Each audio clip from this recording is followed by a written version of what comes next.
In 2017, the face of Yordanis Cobos-Martinez was introduced to news audiences in California, arrested and later convicted of trying to steal a woman's car while naked with her still in it.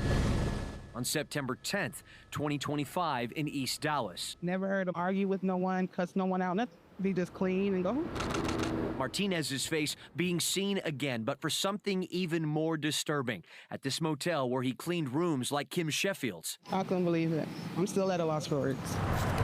Police saying Martinez attacked and beheaded a coworker, a 50-year-old named Chandra Nagamallaiah, who Kim simply knew as Bob the manager. I like the fact that he always made sure we were all taken care of, we were all good. He is actually cutting someone's head off. 911 calls came in early this morning, guests saying Martinez was seen attacking Nagamallaiah with a machete. Start arguing, something not being done right in the room. Stephanie Elliott saw it all, telling our Cole Sullivan the attack lasted several minutes, slash after slash. Just kept hitting until he decapitated him. He kicked the head, and then he picked it up, and then he threw it in the trash can.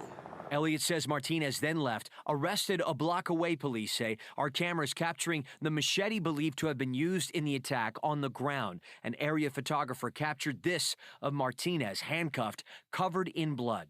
Fast forward to now, aside from an argument heard by guests, no motive has been released yet in this incident. So this feels very out of character. Very. And Martinez's criminal past, unknown to those he often saw, like Sheffield, it pales in comparison to this new capital murder charge and the gruesome details surrounding it. In Dallas, I'm Matt Howerton.